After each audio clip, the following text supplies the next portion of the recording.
She's a failure. Always has been. That's what my mother told the entire family when I left for grad school. She said it again when I didn't show up to Christmas. And again, when I didn't send money for my sister's third DUI bail. But I was there at the trial. Quiet. Uninvited. Sitting in the last row. My name is Dana. And from wherever you're watching this, stay with me. Have you ever been erased by your own family, only to return so powerful they couldn't even say your name? The courtroom was packed. My sister sat in a neat blouse, pretending to be innocent. My mother clutched her purse, whispering something about how this would all go away. And I sat alone, hands folded, jaw still. I had no intention of speaking. I just came to watch them. The same people who called me dramatic, ungrateful, invisible. The judge entered. He was mid-50s. Serious. One of those faces that didn't flinch even during murder trials. He skimmed through the file, glasses low on his nose, then paused. He looked up, scanned the room. His eyes landed on me. Stuck there. He squinted, then leaned slightly toward the mic and whispered, loud enough to shatter the silence. Wait, dear Governor Dana Walsh? You could have heard a pin drop. My sister's lawyer stammered. The court clerk dropped his pen. Even the bailiff turned. But my mother? She went pale. I didn't stand. I didn't smile. I just looked at the judge and nodded once. He straightened his posture immediately. We're done here, he said. This case is no longer being handled the way your family expected. Because the daughter they labeled a failure, the one they never invited, never supported, never respected, was the most powerful person in the room. And suddenly, their silence wasn't passive. It was fear. The air in the courtroom changed, sharp, electric. Like everyone had just realized they were standing too close to lightning. The judge cleared his throat. He addressed the room with new weight in his voice. I'd like to request a brief recess. But what he really meant was, what the hell is she doing here? Because governors don't just show up to routine DUI cases. Especially not in disguise. No security detail, no staff, no announcement. But I didn't come as a politician. I came as the daughter they threw away. As the sister they used for contrast. As the woman who was told, repeatedly, you're not one of us. I watched my mother lean toward my sister and hiss through clenched teeth. You didn't tell me she was coming. My sister didn't reply. She didn't need to. She just kept her eyes on the floor, suddenly remembering every time she mocked my campaign behind my back. Every Thanksgiving where she toasted her new job, while I sat in silence after working 80-hour weeks as a public servant. They thought I'd never make it past city council. They said I was boring, cold, too serious. But cold girls climb quietly, and when they reach the top, they don't shout. They decide. The judge walked over to me during recess. He took off his glasses. Governor, I had no idea. If I had known. I stopped him gently. I'm not here in any official capacity. I'm just observing. He nodded, but the message was clear. This case was no longer a family embarrassment. It was a career liability for him. The whispers started before the hearing resumed. Reporters in the hallway. Law clerks pretending not to stare. Even the opposing counsel leaned in and asked my mother, "Is that the Governor Walsh?" She didn't answer. Because how do you explain disowning a daughter, only to watch her become the most powerful name on the docket? And me? I sat there, quiet, still, unapologetic. Because I didn't come to flex power. I came to remind them, I am power. Court resumed. But the air was different now. Not a soul could look me in the eye. The judge returned to the bench, suddenly cautious. Measured. He read through the file like it had just turned radioactive. My sister sat up straighter, her lawyer whispering furiously beside her. My mother? Still frozen. Still pale. Still clutching that purse like it held an explanation. Because here's what no one tells you. When a woman rises in silence, the people who mocked her have no script for the moment she turns back around. They were still trapped in the story where I was the family disappointment. The one who wasn't pretty enough, social enough, obedient enough. The girl who read too much and smiled too little. The one who left home and never looked back. But I didn't leave empty-handed. I took every wound, every insult, every time they said I wasn't enough, and I turned it into policy. I turned it into power. While they threw parties for my sister's failed business ventures, I sat in war rooms fixing the healthcare system. While they gossiped about how I couldn't keep a man, I rebuilt housing programs that kept thousands of families off the street. And now here I was, their failure, in a tailored navy suit, with the entire room standing still in my presence. The judge finally looked up. This case is being reassigned. Effective immediately. I will not be proceeding further. Conflict of interest. Translation? He didn't want the fallout. He knew this wasn't just another DUI hearing anymore. It was now attached to my name. My sister's mouth opened. Finally. Dana, please. I turned to her. Slowly. Now you remember my name. Silence. Because that's what guilt sounds like when it finally recognizes the person it tried to erase. I stood.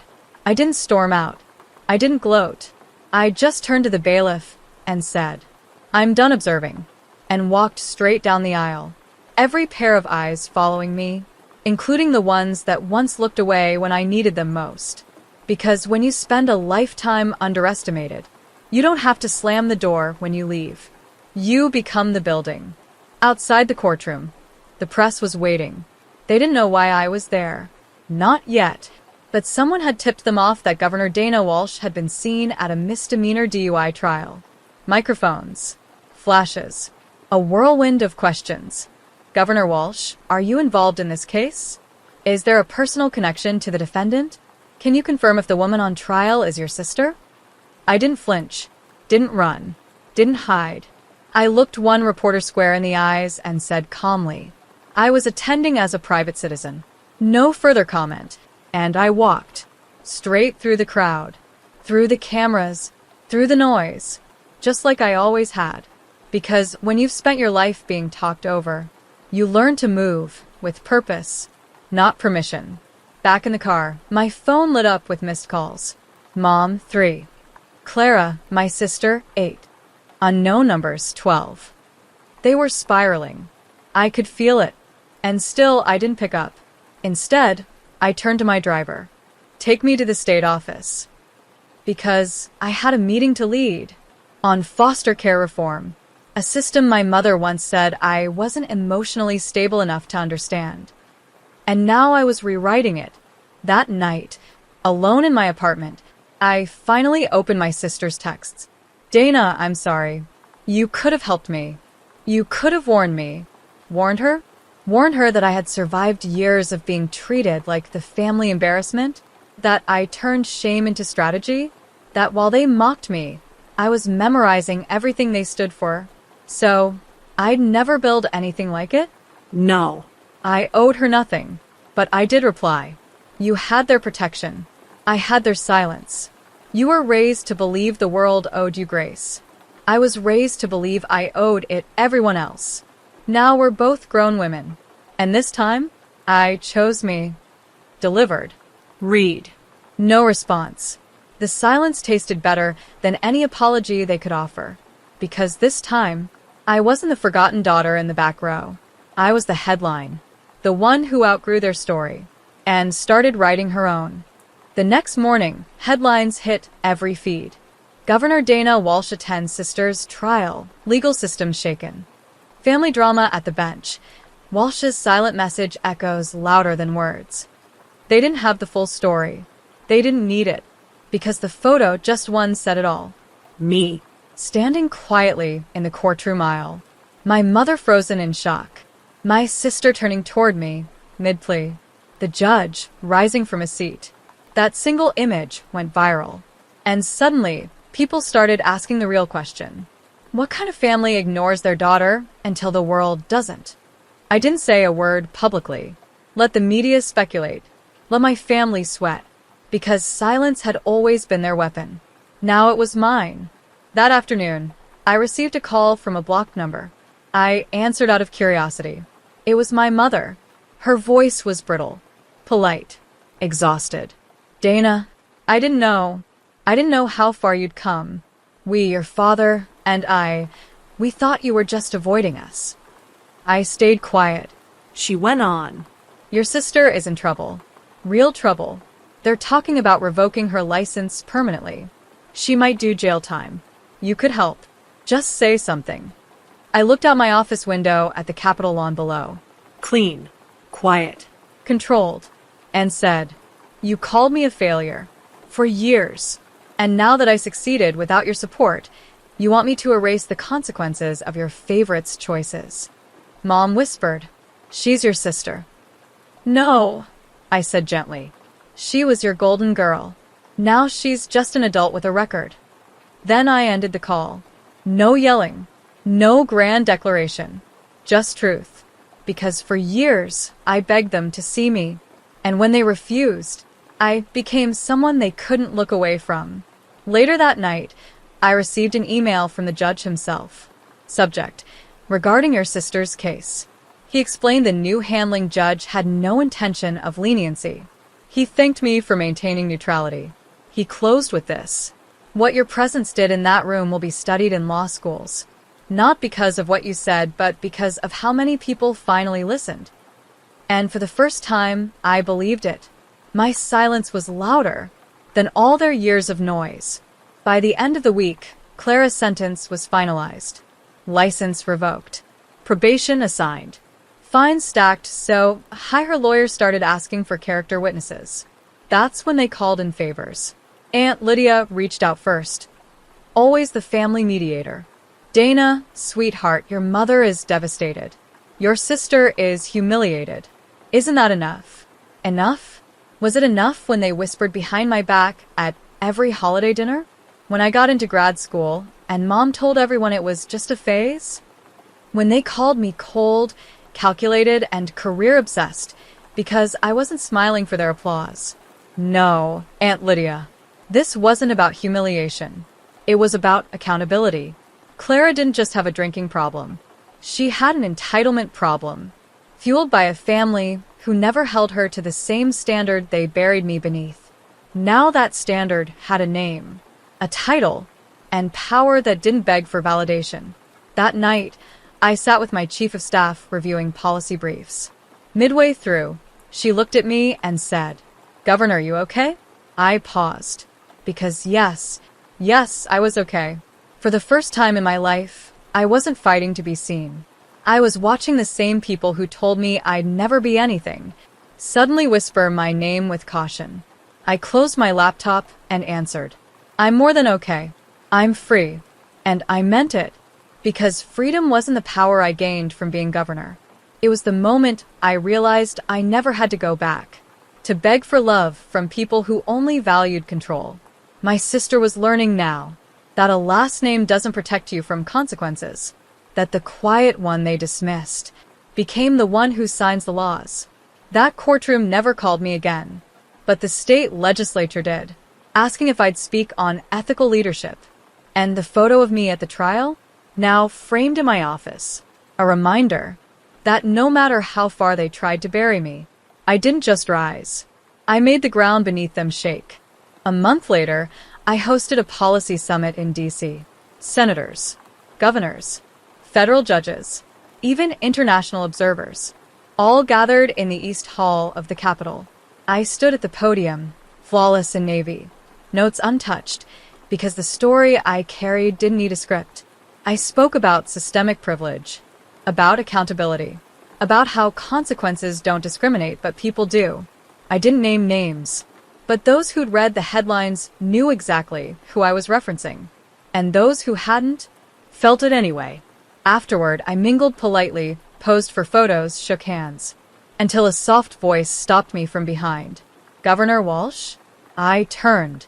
It was Judge Levinson, the man from Clara's trial. He extended his hand. "May I say what you did that day? You didn't say a word, and somehow you still taught us all something." I smiled.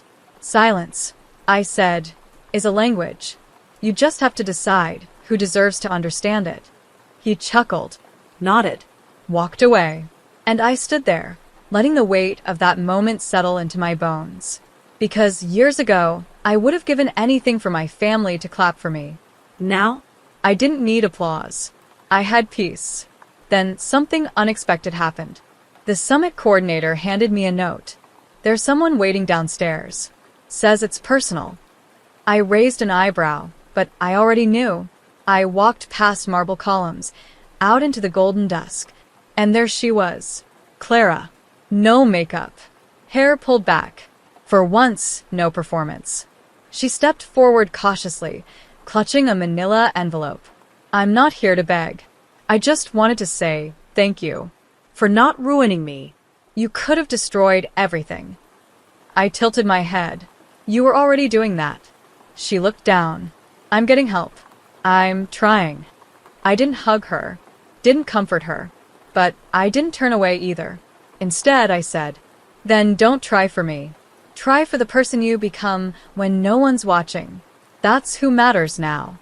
She nodded, eyes glossy, and handed me the envelope. Old photos. From when we were little, before it all got complicated. Then she walked off, and I stood in front of the Capitol steps, envelope in hand, realizing something powerful. My story didn't need revenge. It needed clarity. They didn't break me. They built the exact kind of fire I'd one day lead with. Back home, I placed the envelope on my kitchen counter. Didn't rush to open it. Just watched it, like it might still bite. That night, I sat by the window with chamomile tea. No guards, no cameras, no headlines. Just me. And finally, I opened it. Inside were moments frozen in time. Clara and I as kids, laughing in the backyard sprinkler. Dad grilling, Mom pretending to care. One photo of me in oversized glasses, holding a science fair ribbon, standing alone. No one was clapping. Not even them. And still, I was smiling. Even back then, I knew how to celebrate myself. That little girl didn't need a crowd. She just needed someone to believe in her. And eventually she became that person. I stood up and framed that science fair photo, right next to my framed inauguration one. 2 girls staring back at me. One invisible, one undeniable. And both me. The next morning, I declined a call from my mother, then blocked it. Not out of anger, but because healing isn't about revenge. It's about choosing who still gets access to your peace. Clara's story wasn't mine to clean up, and my silence wasn't punishment. It was closure, because the woman they called cold built housing for the homeless. The girl they called dramatic wrote laws that protected children from abuse. The daughter they called a failure became a leader the nation now looked to in crisis. They wrote me out of the family. So I wrote myself into history, not with a scream, not with a crown, but with quiet, focused power. And a reminder to every forgotten daughter. You don't need their seat at the table. When the time comes, you build the room.